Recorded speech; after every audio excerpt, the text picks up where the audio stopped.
Okay, so the next piece, the final piece really, is how to keep this alive. And you do that by checking in with each other once a week very quickly. But it is important that this happen on a consistent basis. So from the work that I had done previously as part of I Run, You Run, we really learned something by chance. And that was the magic of a midweek performance huddle.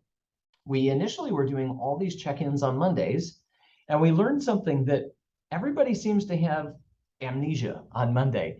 Every Monday, they kind of forget how overwhelmed they were last week, and they come in and say, oh, I'm going to kill it this week.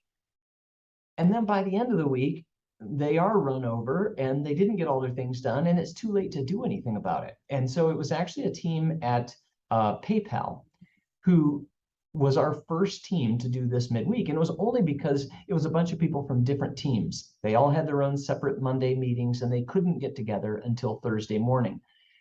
It was the first team I think we ever had that got better every week as they went through the challenge. And so they did some things that became really sort of our core model. One is that you have your huddle sometime between noon on Wednesday and noon on Thursday. I recommend doing it just at the end of the day on Wednesday. It's a bit light, social, casual, it's short. And so we have been doing them at 5 p.m. Eastern time. You can pick another time, whatever works for the majority of your group. Couple of things that I want to encourage you to do. One is have your screen on. Two, the host, pull up the team dashboard and you're just going to walk through it left to right. You want to check in with each person. And a couple things are really important. One is that you say their name. So you want to use every person's name and you want to acknowledge how they did last week. So nothing is more powerful than someone saying your name, ideally looking into your eyes and acknowledging what you did.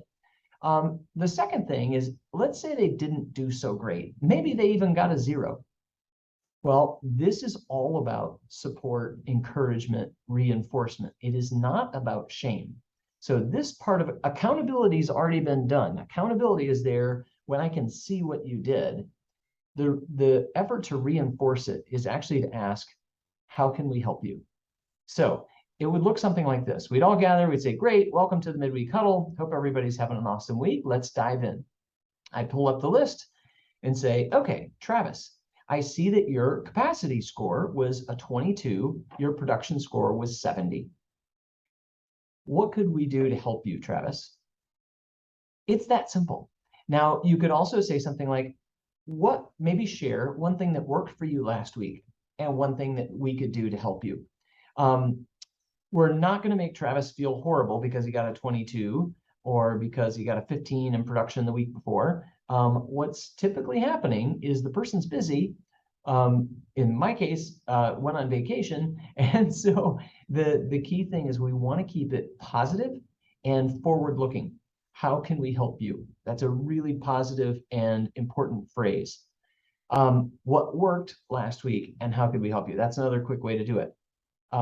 Just give them a moment and then you move on. Miranda, awesome capacity scores, 195 again, very solid production scores. Well done. What's a highlight from last week? What's anything we can do to help you? Miranda talks. I look at Joe. Wow, Joe has killed it.